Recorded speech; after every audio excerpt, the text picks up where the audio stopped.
তোমরা যারা অবিবাহিত আছো, নিজেদেরকে ব্যর্থ প্রমাণ করিও না। বিয়ে করলে তোমার মেয়ে বাচ্চা হলে মেয়ে শিক্ষিকার কাছে পড়াবা, ছেলে বাচ্চা হলে ছেলে শিক্ষকের কাছে পড়াবা।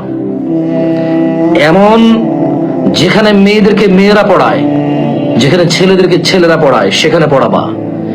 যে বালিকা মাদ্রাসায় শিক্ষক পুরুষ, ওটাকে বালিকা মাদ্রাসা বলবা না। কারণ শিক্ষা জাতির মেরুদণ্ড হলে শিক্ষক ওই মেরুদণ্ডর কারিগর।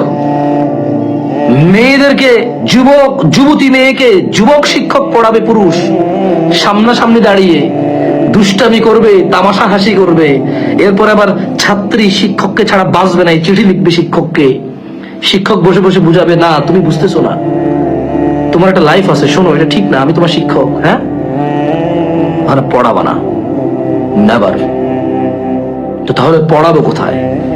তুমি তোমার কর্ম ব্যবস্থা করো নাই, তুমি তোমার বাড়ির ব্যবস্থা করো নাই, তুমি তোমার যানবাহনের ব্যবস্থা করো নাই, তুমি তোমার খাওয়া দাওয়ার ব্যবস্থা করো নাই। তুমি তোমার মেয়ের জন্য ব্যবস্থা করতে হবে। যদি বলো যে আমি পারি না, তাহলে তুমি পারলা না, বাট ব্যবস্থা তো করতে হবে। যেদিন তুমি সিদ্ধান্ত নিবা আমার মেয়ে বাচ্চাকে মেয়ে শিক্ষিকার কাছেই পড়াবো, সেদিন দেখবা এদেশে স্কুল মাদ্রাসাওয়ালারা দুইটা করবে স্কুল, একটা মেয়েদের একটা ছেলেদের। কারণ ও এটাই তার উপার্জনের মাধ্যম, স্কুল মাদ্রাসা পরিচালনা করা। সো সে তার উপার্জনের কোনো খাত ছাড়বে না। তুমি যেভাবে চাইবা সেভাবে সে প্রতিষ্ঠান দাঁড় করাবে। আল্লাহ আমাদেরকে বুঝার তৌফিক দান।